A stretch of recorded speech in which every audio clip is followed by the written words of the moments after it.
Hebrew Bible, the 5 books of Moses. Genesis, chapter 38. And Joseph was brought down to Egypt, and Potiphar, courtier of Pharaoh, the high chamberlain, an Egyptian man, bought him from the hands of the Ishmaelites who had brought him down there. And the Lord was with Joseph, and he was a successful man, and he was in the house of his Egyptian master. And his master saw that the Lord was with him, and all that he did the Lord made succeed in his hand. And Joseph found favor in his eyes, and he ministered to him. And he put him in charge of his house, and all that he had he placed in his hands. And it happened from time to put him in charge of his house and of all he had, that the Lord had blessed the Egyptian's house for Joseph's sake. And the Lord's blessing was on all that he had in house and field. And he left all that he had in Joseph's hands, and he gave no thought to anything with him there save the bread he ate. And Joseph was comely in features, and they comely to look at. And it happened after these things that his master's wife raised her eyes to Joseph and said, "Lie with me," and he refused. And he said to his master's wife, "Look, my master has given no thought with me here to what is in the house, and all that he has placed in my hands. He is not greater in this house than I, and he has held back nothing from me except you, as you are his wife. And how could I do this great evil and give offense to God?" And so she spoke to Joseph day after day, and he would not listen to her, to lie by her, to be with her. And it happened one such day that he came into the house to perform his task, and there was no man of the house there in the house. And she seized him by his garment, saying, "Lie with me." And he left his garment in her hand, and he fled and went out. And so when she saw that he had left his garment in her hand and fled outside, she called out to the people of the house and said to them, saying, "See, he has brought us a Hebrew man to play with us. He came into me to lie with me, and I called out in a loud voice. And so when he heard me raise my voice and call out, he left his garment by me and fled and went out.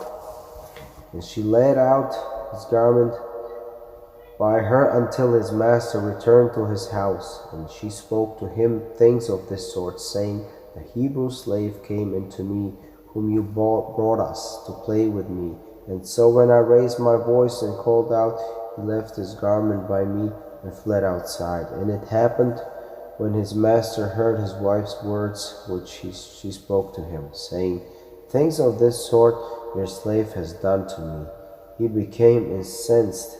And Joseph's master took him and placed him in the prison house, the place where the king's prisoners were held. And he was there in the prison house, and God was with Joseph, and extended kindness to him, and granted him favor in the eyes of the prison house warden. And the prison house warden placed in Joseph's hands all the prisoners who were in the prison house, and all that they were to do there was he who did it. The prison house warden had to see to nothing that was in his hands, as the Lord was with him, and whatever he did, the Lord made succeed. Chapter 40. And it happened after these things that the cupbearer of the king of Egypt and his baker gave offense to their lord, the king of Egypt. And Pharaoh was furious with his 2 courtiers, the chief cupbearer and the chief baker.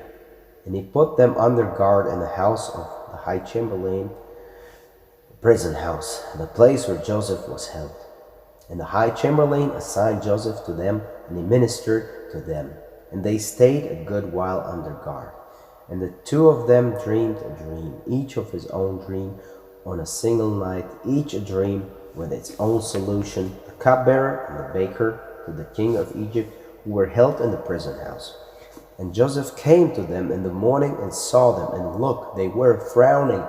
And he asked Pharaoh's courtiers, who were with him under guards in his lord's house, saying, "Why are your faces downcast today?" And they said to him, "We dreamed a dream, and there is no one to solve it." And Joseph said to them, "Are not solutions from God? Pray, recount them to me."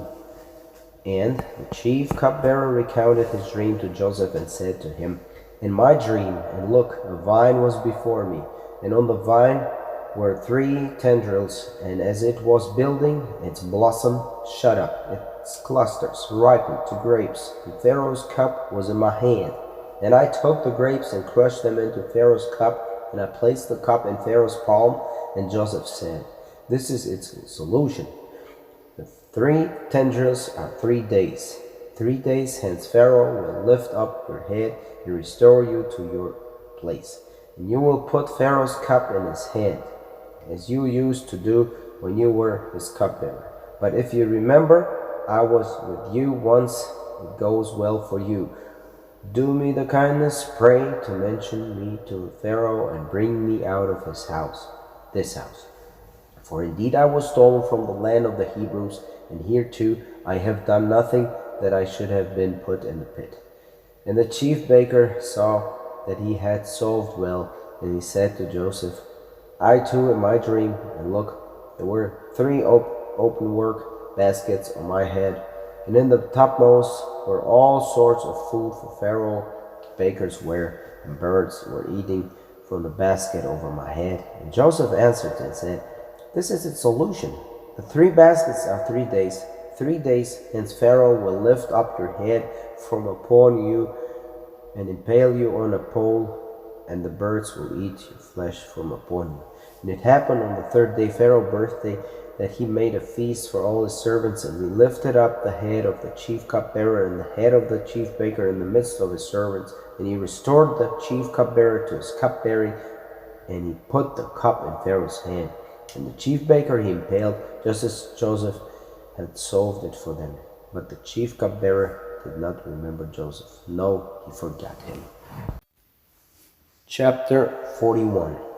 And it happened at the end of 2 full years that Pharaoh dreamed, and look, he was standing by the Nile, and look, out of the Nile came up 7 cows, fair to look at, and fat in flesh, and they grazed in the rushes. And look, another 7 cows came up after them out of the Nile, foul to look at, and meager in flesh, and stood by the cows on the bank of the Nile. And the foul-looking, meager flesh cows ate up the 7 fair-looking fat cows, and Pharaoh awoke. And he slept and dreamed a second time. And look, 7 ears of grain came up on a single stalk, fat and goodly. And look, 7 meager ears, blasted by the east wind, sprouted after them. And the meager ears swallowed the 7 fat and full ears, and Pharaoh awoke. And look, it was a dream. And it happened in the morning that his heart pounded, and he sent and called in all the soothsayers of Egypt and all its wise men. Pharaoh recounted to them his dreams, but none could solve them for Pharaoh. And the chief cupbearer spoke to Pharaoh, saying, My offenses I recall today. Pharaoh had been furious with his servants and placed me under guard in the house of the high chamberlain, me and the chief baker. And we dreamed a dream on the same night, he and I. Each of us dreamed a dream with its own solution, and there with us was a Hebrew lad, slave of the high chamberlain, and we recounted to him when he solved our dreams, each of us according to his dream he solved it. And it happened just as he had solved it for us. So it came about, me he restored to my post, and him he impaled. And Pharaoh sent and called for Joseph. They hurried him from the pit, and he shaved and changed his garments and came before Pharaoh. And Pharaoh said to Joseph, I dreamed a dream, and no one can solve it. And I have heard about you. You can understand a dream to solve it. And Joseph answered Pharaoh, saying, No, not I. God will answer for Pharaoh's well-being. And Pharaoh spoke to Joseph, In my dream, here I was standing on the bank of the Nile, and look, out of the Nile came up 7 cows, fat in flesh and fair in feature, and they grazed in the rushes. And look, another 7 cows came up after them, gaunt and very foul-featured, and meager in flesh. I had not seen their like in all the land of Egypt for foulness. And the meager foul cows ate up the first 7 fat cows, and they were taken into their bellies, and you could not tell that they had come into their bellies, for their looks were as foul as before. And I woke, and I saw in my dream, and look, 7 ears of grain came up on a single stalk, full and goodly, and look, 7 shriveled meager ears, blasted by the east wind, sprouted after them. And the meager ears swallowed the 7 goodly ears, and I spoke to my soothsayers, and none could tell me the meaning. And Joseph said to the Pharaoh, Pharaoh, dream is one. What God is about to do, he has told Pharaoh. The 7 goodly cows are 7 years, and the 7 ears of grain are 7 years. The dream is one. And the 7 meager and foul cows who came up after them are 7 years. And the 7 meager ears of grain blasted by the east wind will be 7 years of famine. It is just as I said to Pharaoh. What God is about to do, he has shown Pharaoh. Look, 7 years are coming of great plenty through all the land of Egypt, and 7 years of famine will arise after them, and all the plenty will be forgotten in the land of Egypt. And the famine will ravage the land, and you will not be able to tell there was plenty in the land because of that famine. Afterward, for it will be very grave. And the repeating of the dream to Pharaoh 2 times, this means that the thing has been fixed by God, and God is hastening to do it. And so let Pharaoh look out for a discerning wise man and set him over the land of Egypt. Let Pharaoh do this, appoint overseers for the land, and muster the land of Egypt in the 7 years of plenty. And let them collect all the food of these good years that are coming, and let them pile up grain under Pharaoh's hand, food in the cities to keep under guard. And the food will be a reserve for the land for the 7 years of famine, which will be in the land of Egypt, that the land may not perish in the famine. And the thing seemed good in Pharaoh's eyes and in the eyes of his servants. And Pharaoh said to his servants, Could we find a man like him, in whom is the Spirit of God? And Pharaoh said to Joseph, After God had made known to you all this, there is none as discerning and wise as you. You shall be over my house, and by your lips all my folk shall be guided.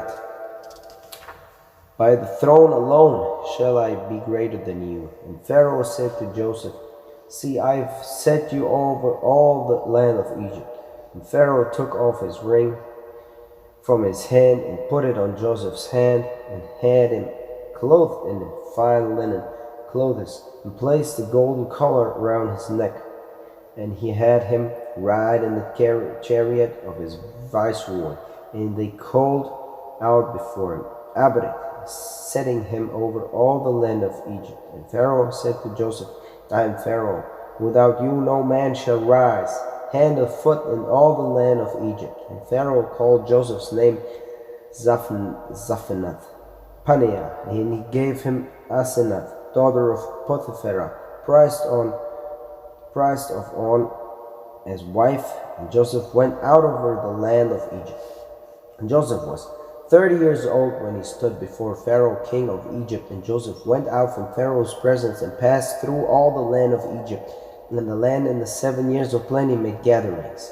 And he collected all the food of the 7 years that were in the land of Egypt, and he placed food in the cities, the food from the fields round each city he placed within it. And Joseph piled up grain like the sand of the sea very much, until he ceased counting, for it was beyond count. And Joseph's 2 sons were born before the coming of the year of famine, whom Asenath, daughter of Potiphera, prized of On before him. And Joseph called the name of the firstborn Manasseh, meaning God has released me from all the depth of my hardship and of all my father's house. And the name of the second he called Ephraim, meaning God has made me fruitful in the land of my affliction. The 7 years of the plenty that had been in the land of Egypt came to an end, and the 7 years of famine began to come, as Joseph had said. And there was a famine in all the lands, but in the land of Egypt there was bread. And all the land of Egypt was hungry, and people cried out Pharaoh for bread. And Pharaoh said to all of Egypt, Go to Joseph. What he says to you, you must do. And the famine was over all the land. And Joseph laid open whatever had grain with him, and sold provisions to Egypt. And the famine grew harsh in the land of Egypt, And all the earth came to Egypt, to Joseph, to get provisions, for the famine had grown harsh in all the earth.